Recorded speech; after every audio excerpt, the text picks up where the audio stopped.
दोस्तों नमस्कार, good morning. मैं doctor Hemant Madan, senior consultant और डायरेक्टर कार्डियोलॉजी और paediatric cardiology, Narayana super speciality hospital Gurugram से बोल रहा हूँ।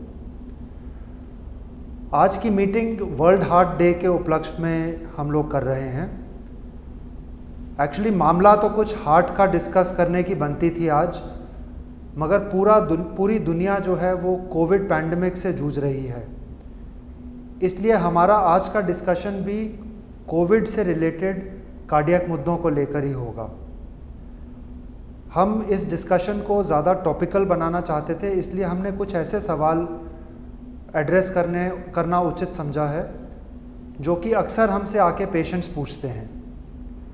आप सब जानते ही हैं कि इंडिया में इस समय कोविड पेशेंट्स की तादाद 50 लाख से ऊपर हो गई है। कार्डियक इश्यूज़ जो हैं वो कोविड के पैंडेमिक के दौरान अर्लीस्ट आइडेंटिफाइड, सबसे जल्दी आइडेंटिफाई होने वाले इश्यूज़ में से थे। तो हम ये जो अलग अलग इश्यूज़ हैं ये हम डिस्कस करेंगे। आज मेरे साथ पैनल में हैं डॉक्टर रजनी शर्मा, ये कार्डियोलॉजी में सीनियर कंसल्टेंट हैं। डॉक्टर विवेक चतुर्वेदी, ये कार्डियोलॉजी और इलेक्ट्रोफिजियोलॉजी के सीनियर कंसल्टेंट और डायरेक्टर हैं। और डॉक्टर रचित सक्सेना, जो हमारे कार्डियक सर्जरी टीम के सीनियर कंसल्टेंट हैं। तो मेरा पहला सवाल डॉक्टर रजनी से है। डॉक्टर रजनी, ये शुरू में एक बहुत बड़ा मुद्दा ये आया था कि ब्लड प्रेशर के मरीज़, खासकर जो एक स्पेसिफिक दवाई होती है एस इनहिबिटर्स, वो ले रहे हैं तो उनमें कोविड के कॉम्प्लिकेशंस होने की या कोविड होने की टेंडेंसी ज़्यादा थी, चांसेस ज़्यादा थे। तो क्या आप इसके बारे में प्रेजेंट स्टेटस क्या है वो क्लैरिफाई करेंगी? आई थिंक ये मोस्ट कॉमन क्वेश्चन है जो पूरे कोविड टाइम में पेशेंट्स आकर पूछ रहे हैं कि हमें AC inhibitor, ARB group of drugs जो आपने प्रिस्क्राइब की हुई है रिगार्डिंग ब्लड प्रेशर या लो पंपिंग के लिए, तो ऐसा सुना है डॉक्टर साहब कि ये जो है वायरस के इन्फेक्शन को बढ़ा देती है, उसकी सीवियरिटी बॉडी में। तो ऐसा जनरली हाइपोथेसिस आया था इनिशियली जब स्टडी की गई थी कि वायरस की एंट्री जो है सेल्स में कैसे होती है।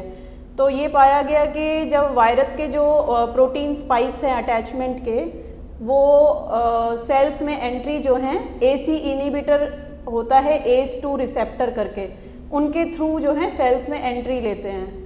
तो ये आया कि जो इन रिसेप्टर्स को ब्लॉक करती हैं दवाइयाँ जो हम कॉमनली बीपी में यूज़ करते हैं, तो क्या इन रिसेप्टर्स का अपरेगुलेशन हो जाएगा उन दवाइयों से और वायरस ज़्यादा सेल्स में एंटर करेगा और हमें ज़्यादा नुकसान पहुँचाएगा, ज़्यादा कॉम्प्लिकेशन होगी हार्ट वाइज। ये हाइपोथेसिस ज़रूर आया था, लेकिन जितनी भी स्टडीज़ हुई हैं अब तक, चाहे वो चाइना की हो जो सबसे बड़ी स्टडी है अब तक मोर देन 70,000 पेशेंट में, या यूएस में जो स्टडीज़ हुई हैं, यूरोपियन कंट्रीज़ में हुई हैं, ऐसा उसमें कोई एविडेंस पाया नहीं गया है। रादर बीपी कंट्रोल करना ज़्यादा ज़रूरी है। ये पाया गया कि जिनका बीपी अनकंट्रोल्ड है उनमें मॉर्टेलिटी बहुत हद तक बढ़ गई है, और इतनी बढ़ गई है कि अप टू 70% हो जाती है अगर पेशेंट का आईसीयू एडमिशन हो जाए तो ये ज़्यादा इम्पॉर्टेंट है कि हम ब्लड प्रेशर कंट्रोल करें, चाहे वो किसी भी प्रीवियस मेडिकेशन पे पेशेंट रहा हो, रादर देन कि ये सोचे कि एसी इनहिबिटर इंटरैक्ट उसके साथ कर रहे हैं या नहीं। तो आई थिंक अब प्रेजेंट सिनेरियो यही है कि जो मेडिकेशन शुरुआत से पेशेंट्स को चल रही है, any group that should be continued in the similar way. Thank you doctor Rajni, आपने बहुत क्लियरली ये समझा दिया कि बीपी की दवा कंटिन्यू करने की ज़्यादा महत्वता है, दवाइयाँ चेंज नहीं करनी चाहिए। इसी से एक दूसरा मुद्दा ये उठता है जो कि मैं रिक्वेस्ट करूँगा डॉक्टर विवेक को आंसर करने के लिए, कि और क्या क्या कार्डियक कॉम्प्लिकेशंस हैं, ब्लड प्रेशर को अलग छोड़ के और क्या क्या कार्डियक कॉम्प्लिकेशंस हैं जो कोविड के मरीज़ों में हम देख सकते हैं? Doctor Madan, thank you for the question. तो जब ये कोरोना की एपिडेमिक शुरू हुई और उससे लेकर अभी तक 6 महीने से ऊपर निकल चुके हैं, इसमें बहुत ही अजीब और कई बहुत अलग अलग तरह के कार्डियोवैस्कुलर, मतलब कि दिल के और दिल की धमनियों से कनेक्टेड प्रॉब्लम्स, साइड इफ़ेक्ट्स देखे जा रहे हैं। इनके अगर मैं कहना चाहूँ तो 3 तरह के पहलू हैं इन्वॉल्वमेंट में इस वायरस के दौरान जो लोगों को हार्ट का हो रहा है। एक तो जिन लोगों में पहले से कोई दिल की बीमारी नहीं है उनमें से कुछ लोगों को जब ये वायरस जो है, जैसा कि डॉक्टर रजनी ने बताया कि रिसेप्टर के थ्रू अंदर जाता है, तो ये रिसेप्टर दिल के ऊपर भी पाए जाते हैं। तो ये रिसेप्टर्स के ज़रिए जब ये वायरस अगर दिल के अंदर इन्फेक्शन देता है तो कुछ लोगों को दिल की मांसपेशी कमज़ोर हो जाती है, जिसको मायोकार्डाइटिस कहते हैं। उसकी वजह से एक्यूटली हार्ट फेल कर सकता है और ये एक बहुत बड़ा कारण है गंभीर रूप से बीमार पड़ने का। जब ये वायरस इस तरह से अटैक करता है तो दिल की जो दिल का मांसपेशी कमज़ोर होने के अलावा और भी बहुत सारी चीज़ें कर सकता है, जैसे कि दिल की गति को कम या ज़्यादा भी कर सकता है। तो बहुत तेज़ खतरनाक धड़कन पैदा हो जाती है, कुछ लोगों को हार्ट ब्लॉक्स भी वगैरह हो जाते हैं। इसके अलावा कुछ लोगों में ये वायरस जो है, ये हमारी बॉडी इसके खिलाफ लड़ने के लिए इम्यूनिटी पैदा करती है, पर ये इम्यूनिटी बैलेंस्ड नहीं होती। तो ये अनबैलेंस्ड जो इम्यूनिटी है उसकी वजह से कुछ हमारे बॉडी का इम्यून सिस्टम अपने ही ऑर्गन्स के खिलाफ एक तरह से मुहिम शुरू कर देता है और हमारी बॉडी के जो इम्यून सेल्स है हमारे बॉडी के ऑर्गन्स को डिस्ट्रॉय करना शुरू कर देते हैं, जिसमें हार्ट भी आता है। उसमें भी यही सब चीज़ें होनी शुरू हो जाती हैं, जैसे कि मांसपेशी कमज़ोर होना, ब्लड प्रेशर गिर जाना, हार्ट फेल हो जाना, पानी भर जाना दिल के आसपास। इसके अलावा ये दोनों ही चीज़ें जो हैं ये हमारे जो नसें हैं, जो धमनियाँ हैं, उनके अंदर सेल्स में भी जाके अंदर दिक्कतें पैदा करती हैं, जिससे कि छोटे छोटे खून के थक्के भरने शुरू हो जाते हैं। जब ये खून के थक्के बहुत बड़े होते हैं तो ये धमनी को एकदम से पूरी तरह से बंद कर देते हैं, जिससे कि उसके आगे की जो जगह है उस पर ब्लड नहीं पहुंच पाता, वो नष्ट होना शुरू हो जाता है। तो इसका जो सबसे बड़ा एक सडन डेथ का कारण जो देखने में आ रहा है वो एक पल्मोनरी एम्बोलिज्म भी आ रहा है। इसके अलावा बाकी जगह जैसे कि स्ट्रोक भी हो रहे हैं, ये क्लॉट्स ऊपर चले जाते हैं, अगर पैरों में जाएंगे तो गैंग्रीन हो जाती है। तो ये भी बहुत कॉमनली देखा जा रहा है। तीसरा जो पहलू है जो कि और भी ज़्यादा खतरनाक है वो ये है कि जिन लोगों को पहले से दिल की बीमारी थी, मांसपेशी कमज़ोर थी या दिल की नसों में रुकावट थी, पहले हार्ट अटैक पड़ चुका था, जिनके वेल्व ख़राब थे, या जिन लोगों को ये बीमारी बहुत कम लेवल पर थी, पता नहीं थी, पर रिस्क फैक्टर्स थे, ऐसे लोगों में हम देख रहे हैं कि हार्ट अटैक जैसी कंडीशन अक्सर पैदा हो जाती है।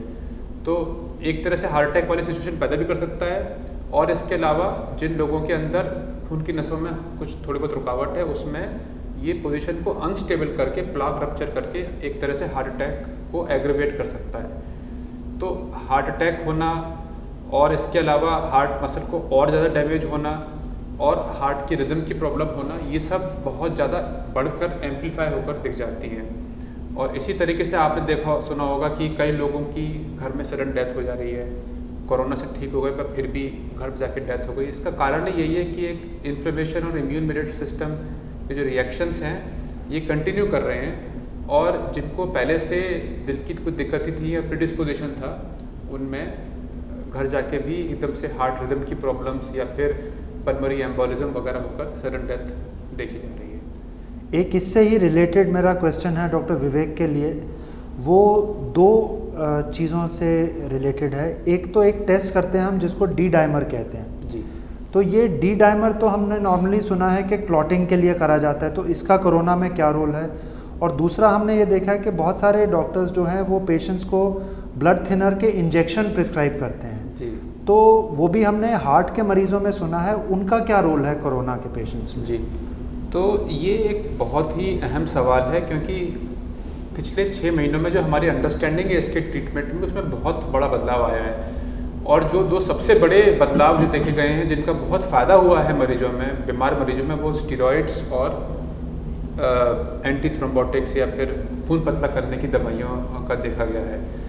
तो ये जो डी डाइमर टेस्ट होता है, ये इस बीमारी में हमारा ये दर्शाता है कि बॉडी के अंदर खून के थक्का बनने की या फिर क्लॉटिंग की टेंडेंसी बहुत ज़्यादा एग्रेवेटेड हाइटेड स्टेट में है।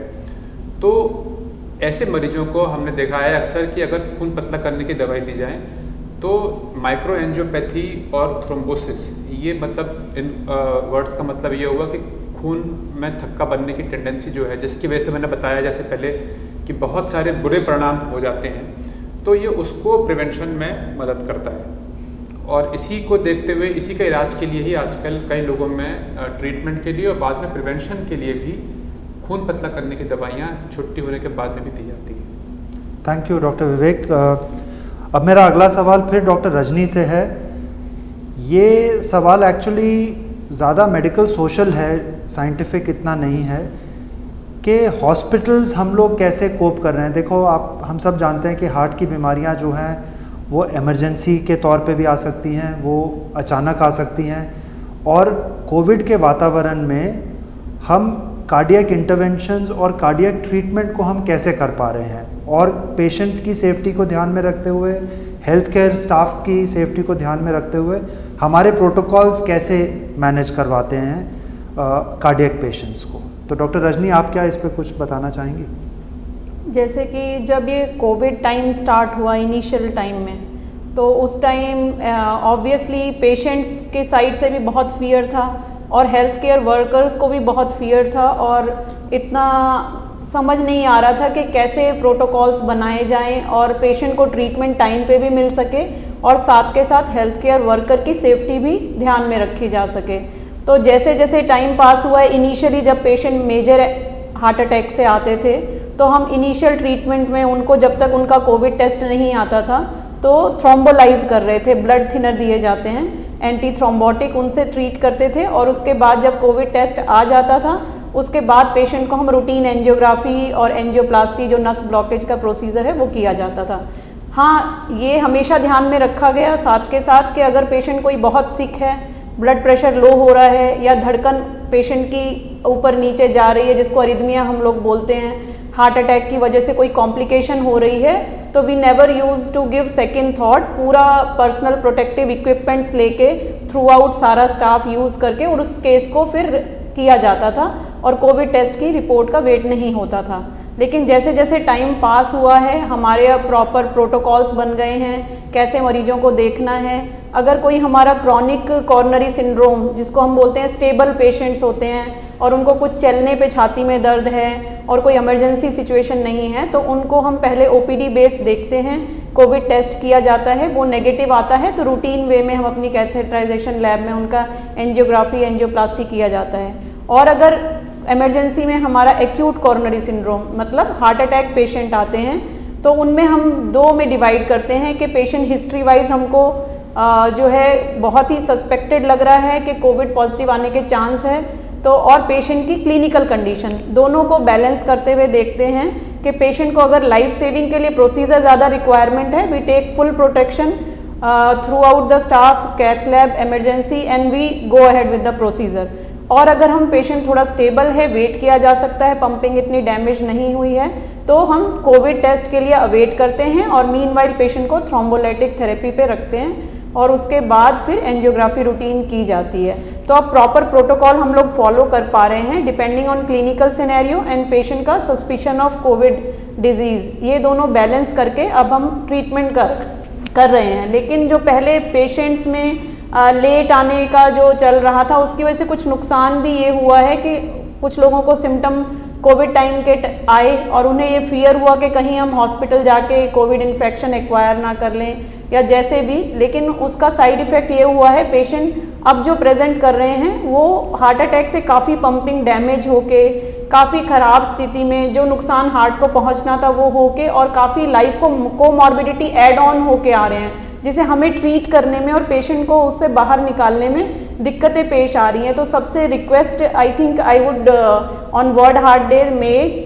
कि जैसे ही सिम्टम आपको थोड़े भी सस्पेक्टेड लगते हैं, चाहे छाती में दबाव हो, सांस फूलना हो, धड़कन का ऊपर नीचे अगर लगता है कि कम हो रही है, मिस बीट हो रही है या बढ़ रही है, तो अपने कार्डियोलॉजिस्ट को तुरंत कांटेक्ट करना है। अब हमें समझ आ चुका है कि कोविड टाइम में हमें कैसे पेशेंट की सेफ्टी और अपनी सेफ्टी बनाते हुए पेशेंट को प्रॉपर ट्रीटमेंट देना है। Thank you doctor Rajni.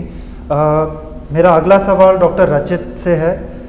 ये सवाल भी वैसा ही रिलेटेड है, बट चूंकि आप जानते हैं कि कार्डियक सर्जरी एक अलग लेवल का कॉम्प्लिकेटेड प्रोसीजर होता है, इसमें ड्यूरेशन ऑफ हॉस्पिटलाइजेशन थोड़ा और भी ज़्यादा होता है।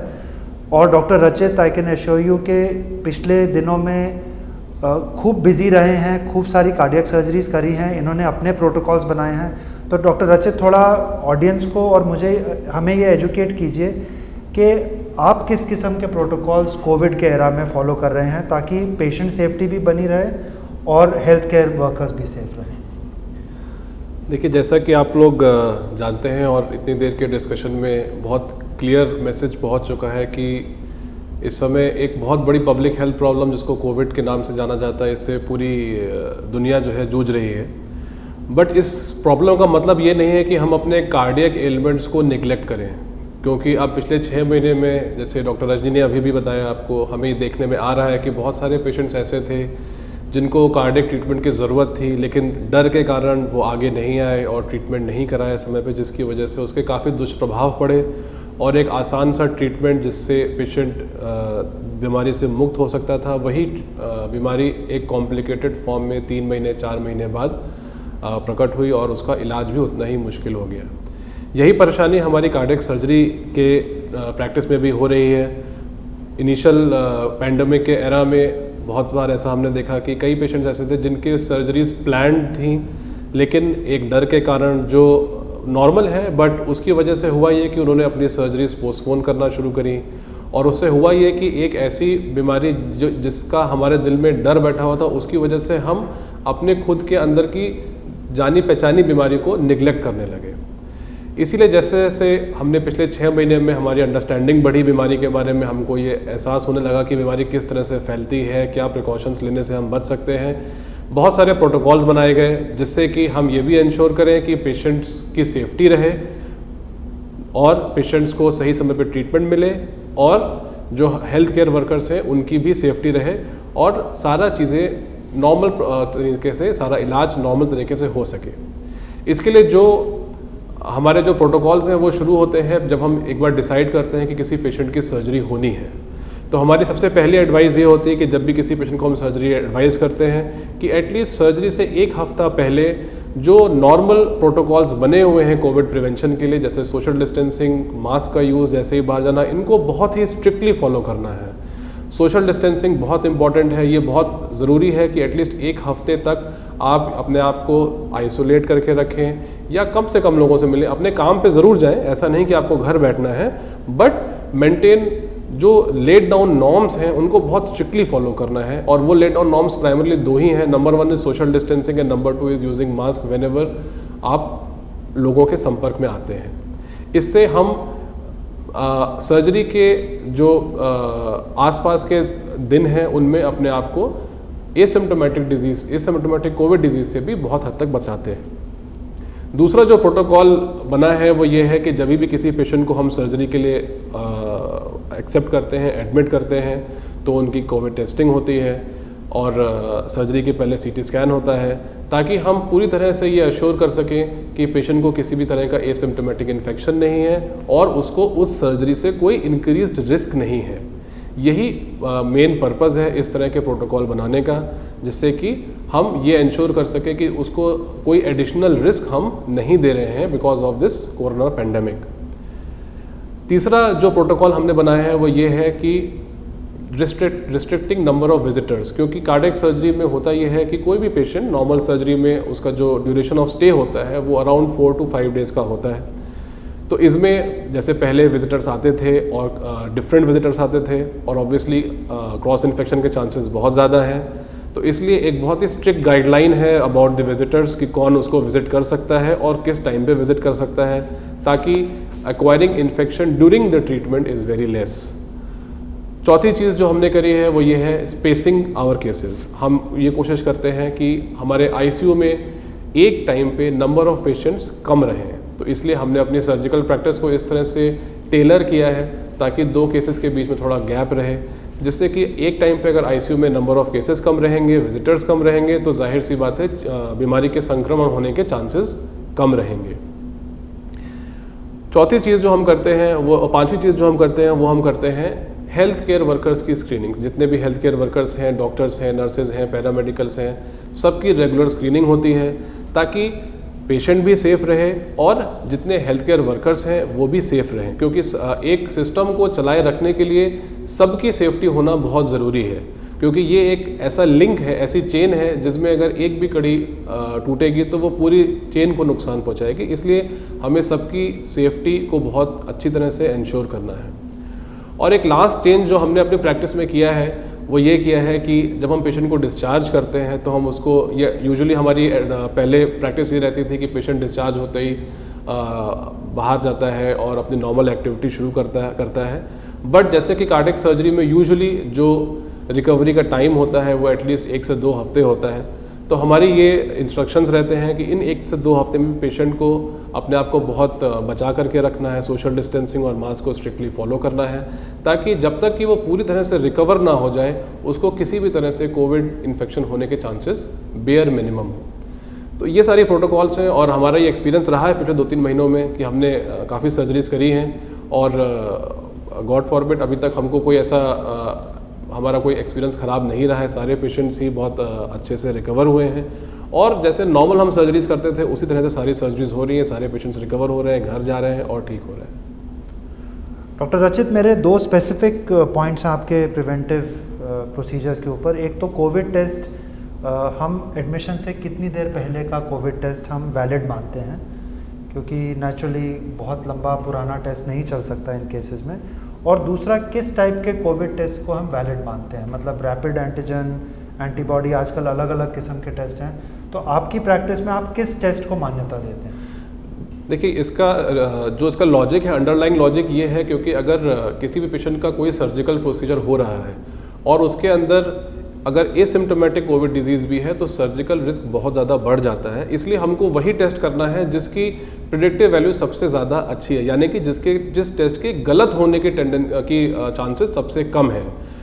आज की तारीख में जो RT-PCR टेस्ट होता है, जिसको नेज़ल म्यूकोसा और ओरोफेरेंजियल म्यूकोसा दोनों जगहों से लिया जाता है, यही एक ऐसा टेस्ट है जिसके गलत होने के चांसेस सबसे कम होते हैं। इसीलिए हमें एंटीजन टेस्ट या और कोई भी रैपिड प्रणाली के टेस्ट को हमें कार्डियक सर्जरी के पहले अभी की प्रैक्टिस में मान्यता नहीं है और हमें सर्जरी के पहले RT-PCR टेस्ट ही है जिसके बेसिस पे हम ये डिसाइड करते हैं कि हम इसकी सर्जरी करने के लिए आगे बढ़ रहे हैं। दूसरा पार्ट ये आता है कि कितने दिन पहले ये टेस्ट होना चाहिए। इसका जो मैक्सिमम ड्यूरेशन है, एक्सेप्टेबल ड्यूरेशन है, वो 3 डेज़ है। बट हमारी कोशिश यही रहती है कि जैसे ही पेशेंट का RT-PCR का टेस्ट हो, जितनी जल्दी हो सके उसको हम एडमिट करके और उसका ट्रीटमेंट शुरू करें, क्योंकि जितना कम हम दोनों टेस्टिंग के और ट्रीटमेंट के बीच में जितना कम हम टाइम डिफरेंस रखेंगे उतनी ज़्यादा हमें इस बात की श्योरिटी रहेगी कि पेशेंट ने बीच में उस विंडो पीरियड में इन्फेक्शन कहीं से भी एक्वायर नहीं किया है। बट अगर हम मैक्सिमम टाइम की बात करें तो वो 3 दिन 72 घंटे का टाइम पीरियड है जिसके लिए टेस्ट की वैलिडिटी रहती है। डॉक्टर रचित, एक मेरा आपसे फाइनल क्वेश्चन ये है कि जो बहुत एडवांस्ड पेशेंट्स हैं कोविड के, जिनका BP लो है, वैसे उनको सपोर्ट की ज़रूरत है, उसमें कोई ऐसे प्रोसीजर्स हैं जो कि आप कार्डियक सर्जरी में भी यूज़ करते हैं और वो कोविड पेशेंट्स में भी यूज़ करे जा रहे हैं? ऐसा कोई प्रोसीजर है या ऐसी कोई एक किस्म से सपोर्टिव सिस्टम है जो कि कोविड पेशेंट्स में भी आजकल यूज़ किया जा रहा है, ट्रेडिशनली वो कार्डियक पेशेंट्स में यूज़ किया गया? तो एक प्रैक्टिस होती है, एक ट्रीटमेंट मोडालिटी है जिसको कि इक्मो के नाम से जाना जाता है, जिसको हम मेडिकल भाषा में एक्स्ट्रा कॉर्पोरियल मेम्ब्रेन ऑक्सीजनेशन बोलते हैं। ये एक मैकेनिकल डिवाइस होती है जो हार्ट के और लंग्स के फंक्शन को करती है। ये ट्रेडिशनली हमारी कार्डियक प्रैक्टिस में यूज़ किया जाता था उन पेशेंट्स के लिए जिनके हार्ट काफ़ी वीक हो गए हैं, जो ट्रांसप्लांट के लिए वेट कर रहे हैं या जो किसी और ट्रीटमेंट के लिए वेट कर रहे हैं, उनको उस ट्रीटमेंट तक ब्रिज करने के लिए इस मोडालिटी को यूज़ किया जाता था। कोविड में, जैसा कि अभी आप डिस्कशन से समझे हैं, प्राइमरीली लंग्स इफेक्टेड होते हैं। बहुत सारे पेशेंट्स हैं जिनके लंग्स की वजह से ऑक्सीजनेशन, लंग्स इतने ज़्यादा ख़राब हो जाते हैं कि बॉडी का ऑक्सीजनेशन ख़राब होता है, या कोविड के सेकेंडरी इफ़ेक्ट्स की वजह से हार्ट की पंपिंग पावर इतनी वीक हो चुकी होती है कि उनका हार्ट को रिकवर करने के लिए टाइम लगता है, लेकिन उतने टाइम पीरियड तक वो बॉडी का सर्कुलेशन मेंटेन नहीं कर सकते हैं। इन दोनों ही कंडीशंस में इस प्रणाली का यूज़ किया जाता है जिसको इक्मो बोलते हैं, जिससे कि पेशेंट को रिकवर करने के लिए जो टाइम पीरियड की आवश्यकता है, क्योंकि जो उसको ट्रीटमेंट दिया जा रहा है, जो भी उसको सपोर्टिव थेरेपी दी जा रही है, एंटीवायरल थेरेपी दी जा रही है या स्टेरॉइड से ट्रीट किया जा रहा है, जो भी ट्रीटमेंट उसको दिया जा रहा है कोविड के लिए, उस टाइम पीरियड तक उसकी जो एंड ऑर्गन डैमेजेस हैं, जो उसके हार्ट के डिसफंक्शन की वजह से हो या लंग के डिसफंक्शन की वजह से हो, इन दोनों से उसको बचा के रखने के लिए और हम कुछ टाइम इकट्ठा कर पाएँ जिसमें कि हम उसको ट्रीट कर पाएँ, ऐसी जगहों पे इस प्रणाली का यूज़ किया जाता है।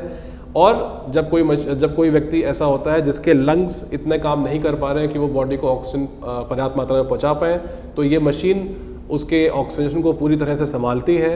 साइड बाय साइड उनके लंग को रिकवर होने का टाइम मिलता है, और जैसे जैसे लंग की रिकवरी होती है, या अगर हार्ट के लिए डाला गया है तो जैसे जैसे हार्ट की रिकवरी होती है, वैसे वैसे फिर ग्रेजुअली उस मशीन को वीन ऑफ किया जाता है, कम किया जाता है। एक और एडवांसमेंट जो अभी रिसेंटली हुआ है, कई बार ऐसा हुआ है कि पेशेंट के लंग्स इतने ज़्यादा डैमेज हो गए हैं कि ट्रीटमेंट होने के बाद बाकी ऑर्गन्स तो रिकवर कर गए, लेकिन लंग्स इतनी बुरी तरह डैमेज हो गए कोविड की वजह से कि उनकी रिकवरी संभव नहीं है। अब ऐसे कई सारे केसेस रिपोर्टेड हैं जिसमें ऐसे पेशेंट्स को कुछ समय तक इक्मो पे सपोर्ट करने के बाद उनको लंग ट्रांसप्लांटेशन के लिए लिस्ट किया गया, और जब सूटेबल डोनर मिला तो उनका लंग ट्रांसप्लांटेशन किया गया, और उसके बाद उनको इक्मो की मशीन से वीन ऑफ किया गया। सो बेसिकली इक्मो की जो टेक्नोलॉजी है वो हमें एक बहुत महत्वपूर्ण विंडो पीरियड देती है, ताकि पेशेंट को हम रिकवर करने में मदद कर सकें, या यदि उसको लंग ट्रांसप्लांटेशन की आवश्यकता पड़ती है तो उसके लिए भी जो हमें विंडो पीरियड एक चाहिए, जो हमें टाइम चाहिए डोनर को अवेलेबल कराने के लिए, ये उस टाइम पीरियड को हमें देने में मदद करती है। थैंक यू डॉक्टर अचित। तो दोस्तों, जैसा आपने देखा कि आज इतने senior consultant, senior cardiologist, cardiac surgeon से बात करके कि कार्डियोलॉजी और कार्डियक कॉम्प्लिकेशंस कोविड का एक बहुत महत्वपूर्ण हिस्सा है।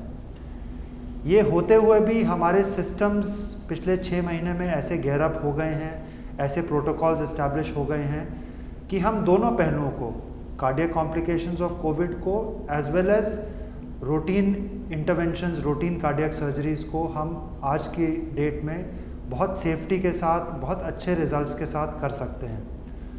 अगर मैं मोटे मोटे तौर पे कहना चाहूँ तो एक कोविड की कॉम्प्लिकेशन जो है वो इंडिया में लगभग 1.5 to 2% है, बट एक अनट्रीटेड हार्ट अटैक की कॉम्प्लिकेशन, एक अनट्रीटेड एक्यूट कार्डियक इवेंट की कॉम्प्लिकेशन लगभग 15 से 20% है। दैट मीन्स ऑलमोस्ट 10 टाइम्स ज़्यादा है।